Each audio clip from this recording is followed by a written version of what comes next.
Baik. Assalamualaikum warahmatullahi wabarakatuh. Waalaikumsalam warahmatullahi wabarakatuh. Ya, selamat pagi. Pagi. Selamat SMK. Ya. Tepuk tangan untuk kita semua. Ya.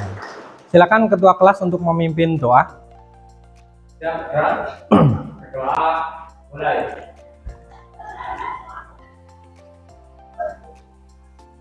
Doa selesai. Ya, sebelum melaksanakan pembelajaran kita yel-yel dulu ya. Ya. SMK. Bisa. SMK. Hebat. SMK. Bisa hebat. SMK Negeri Nusa Wungu. Luar biasa tumbuh bersama Presiden. Sukses ya. Ya, tepuk tangan lagi. Oke. Selanjutnya untuk pertemuan hari ini ya, kita akan membahas tentang alat ukur elektrik. Subtemanya itu terkait dengan multimeter analog dan digital. Kalau sebelumnya kan untuk alat ukur sudah dipelajari tentang alat ukur mekanik. Contohnya apa? Ada jangka sorong, kemudian mikrometer, itu sebelumnya. Kalau yang sekarang itu mempelajari tentang alat ukur elektrik itu. Selanjutnya itu gambarnya, contohnya ada dua jenis, yaitu analog dan digital. Capaian pembelajarannya, pada akhir fase E, peserta didik mampu memahami teknik dasar bidang otomotif melalui pengenalan dan praktik singkat penggunaan alat ukur, pemeliharaan, perbaikan, pembentukan bodi kendaraan, praktik, serta pengenalan alat berat dalam truk dan sejenisnya. Sebelumnya untuk presensi silakan di Google Classroom sudah saya upload, nanti bisa diklik untuk presensinya ya. Ya, oke. Tujuan pembelajarannya di sini tertulis peserta didik dapat menerapkan alat ukur elektrik, multimeter analog dan digital. Kemudian peserta didik dapat menggunakan alat ukur elektrik, multimeter analog dan digital. Selanjutnya untuk indikator ketercapaian tujuan pembelajaran. Di sini tertulis menentukan hasil pengukuran menggunakan alat ukur, berarti harus bisa membaca alat ukur. Kemudian membandingkan hasil pengukuran dengan spesifikasi, nanti membandingkan antara hasil dengan spesifikasi. Kemudian memilih penggunaan selektor, berarti sesuaikan selektor, kalau misalnya mau mengukur tegangan disesuaikan. Kemudian mengoperasikan penggunaan alat ukur elektrik, dan di sini adalah proses penggunaannya. Kemudian menunjukkan kesesuaian hasil pengukuran dengan spesifikasi standar, berarti disesuaikan dengan spesifikasi setelah melakukan proses pengukuran. Selanjutnya untuk topik permasalahan yang pertama itu tentang pemilihan selektor ya. Contohnya di sini ada pengukuran tegangan listrik PLN, tegangan baterai. Kalau di dasar listrik itu kan ada AC DC kayak gitu. Kalau AC listrik PLN itu termasuk dalam kategori, siapa yang mau jawab? Ya, silakan. Alternatif current atau voltage. Oh ya, tepuk tangan. Betul sekali. Oke. Gitu. Selanjutnya ada topik permasalahan lagi. Pada saat proses pengukuran, jarumnya bergerak ke kiri, pol mentok di situ. Ya. Dan di sini juga permasalahan. Gitu. Nanti kita diskusikan di forum diskusi. Selanjutnya untuk materi yang saya sampaikan terkait dengan alat ukur elektrik, materinya terkait bagian-bagian multimeter, kemudian bagian-bagian multimeter digital ya. Selanjutnya, nah di sini ada bagian-bagian multimeter analog. Ada jarum penunjuk, skala, zero adjust screw, zero ohm adjust, kemudian lubang kutub positif, negatif, kemudian ada positif thermal, kemudian range selector. Di sini ada apa? Ya, silakan. Oke. Kabel hitam. Ya, betul sekali. Tepuk tangan. Oke. Digital di sini ada perbedaannya ya dengan yang analog tadi. Perbedaannya apa? Ya, silakan. Membedakan nggak ya? Kalau analog jarum, sedangkan digital angka. Ya, betul sekali. Ya, tepuk tangan. Kalau yang di analog tadi menggunakan jarum, kalau yang digital menggunakan angka atau displaynya di situ. Oke. Dan di bagian bawah sini untuk selektornya juga ada perbedaan. Di situ ada transistor dioda untuk mengukur transistor dioda, kemudian kapasitor, ya, kemudian resistensi masih sama, ya. Untuk bagian probe-nya di sini ada pengukur tegangan, ya. Di sini ada yang merah, yang hitam atau positif, yang negatif. Kemudian ada untuk mengukur arus, ada untuk mengukur arus yang 20 ampere. Lanjut ke bagian sini. Untuk selektornya seperti ini. Kemudian pemilihan selektor. Di sini ada tipsnya. Yang pertama, jika sudah tahu spesifikasi berarti semuanya harus sesuai dengan spesifikasi. Itu, semuanya harus sesuai spesifikasi, ya. Kalau misalnya belum tahu spesifikasinya, berarti kalau yang tegangan itu pilih selektor yang paling tinggi. Kalau hambatan bisa yang paling rendah, bisa yang paling tinggi. Terus kemudian kalau arus itu yang paling tinggi. Kenapa kok bisa seperti itu? Ada yang bisa menjawab? Ya, silakan. Karena untuk mengantisipasi kerusakan pada multimeter. Oke, betul sekali. Tepuk tangan lagi. Oke. Ya, bagus sekali. Berarti untuk mengantisipasi kerusakan pada multi. Selanjutnya ada catatan sebelum menggunakan. Di situ kalau misalnya untuk mengukur arus listrik, itu sebagai jalan atau lintasannya. Tapi kalau untuk mengukur tegangan, kalau tegangan DC itu harus sesuai dengan probe-nya, ya. Kalau positif berarti pakai yang merah, kalau negatif pakai yang hitam. Itu. Untuk prosedur, kesalahan prosedur dapat merusak yang namanya multimeter. Betul sekali yang dijawab tadi. Selanjutnya kita akan membagi kelompok, ya. Di sini ada 4 kelompok, berarti 4 kelompok. Satu kelompoknya itu ada 5 peserta. 5 peserta. Silahkan untuk membentuk sebuah kelompok, ya. Ada kelompok 1, 2, 3, 4. Silahkan. Silahkan untuk melingkar.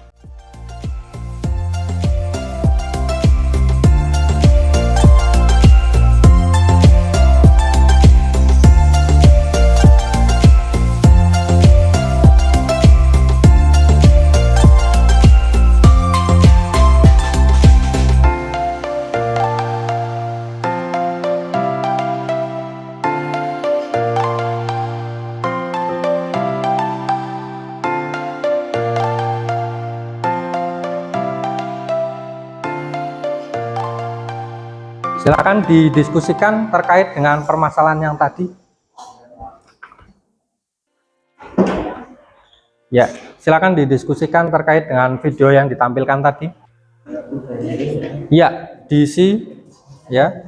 Di situ diisi, disesuaikan. Itu kan ada proses atau misal ada ilustrasi, silakan diisi hasilnya berapa, menggunakan selektor yang mana.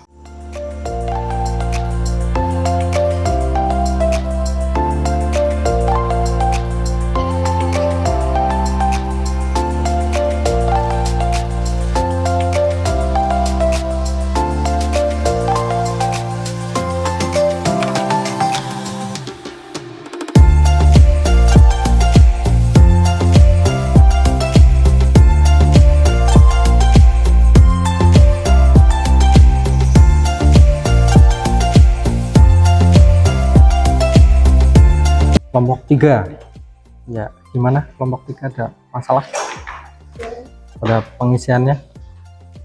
Tidak ada. Ya, nomor berapa? Nomor 3, kenapa? Jarum penunjuknya, ya. Di situ, ya. Itu dilihat. Di situ kan pengukuran hambatan. Berarti yang dilihat adalah bagian atas. Jadi satu stripnya dari 10 sampai 20, jarumnya kan menunjuk di antara itu, ya. Berarti satu stripnya itu mewakili berapa di situ. Coba hitung dari 10 sampai 20.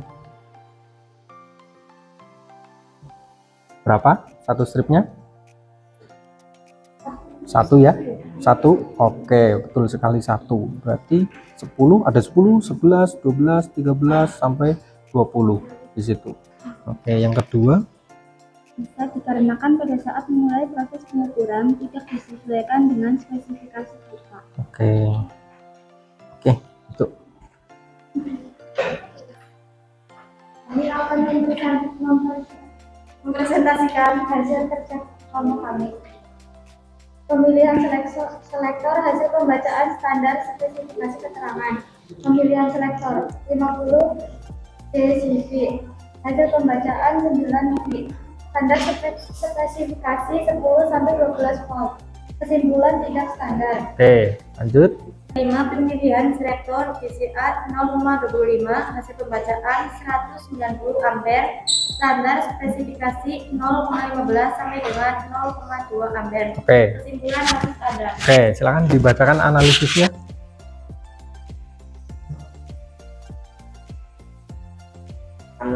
Analisis dan hasil bisa dikarenakan pada pemasangan bat plus dan min salah yang seharusnya probe merah atau plus ke lubang plus, kemudian probe hitam atau min lubang min pada multimeter. Bisa dikarenakan pada saat mengukur tegangan baterai posisi probe merah atau plus dihubungkan dengan min baterai dan probe hitam atau min dihubungkan ke plus baterai. Oke, betul. Tepuk tangan untuk kelompok 3. Silakan untuk kelompok masing-masing. Oke, silakan dibuka handphonenya. Saya sudah upload di Google Classroom. Ya, kemudian dibuka. Di situ ada tes formatif. Silakan dikerjakan.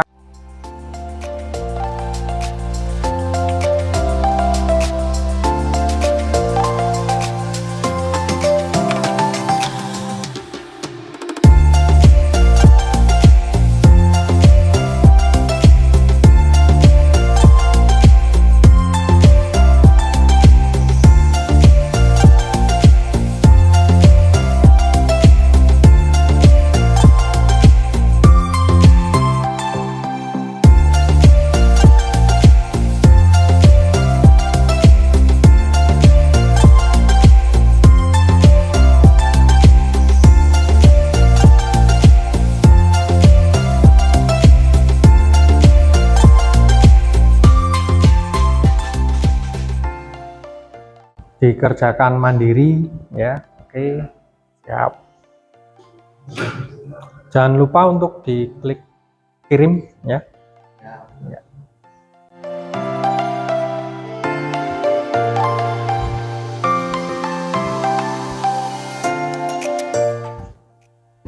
Sudah selesai? Sudah. Oke. Kalau sudah, saya rekap dulu nilainya. Oke. Sudah saya peringkat, jadi poin yang paling tinggi ya didapatkan oleh kelompok 3. Oke. Tadi di situ ada permasalahan, kemudian ada diskusi, kemudian juga dipresentasikan hasilnya ya.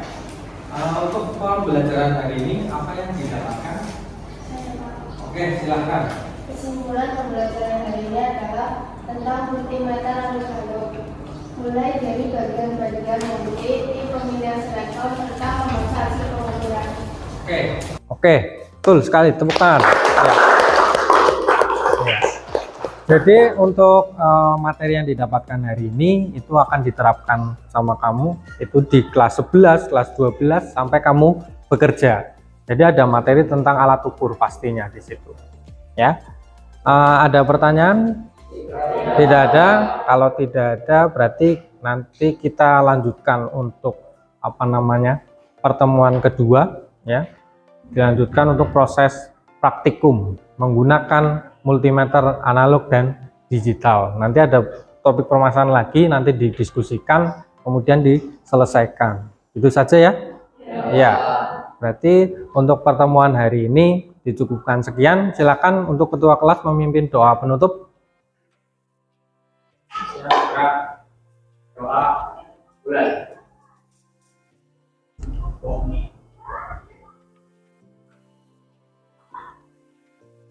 Doa selesai. Ya. Terima kasih untuk pertemuan hari ini. Kita lanjutkan untuk pertemuan selanjutnya ya. Kalau tidak ada pertanyaan berarti saya akhiri pertemuan hari ini. Terima kasih. Wassalamualaikum warahmatullahi wabarakatuh.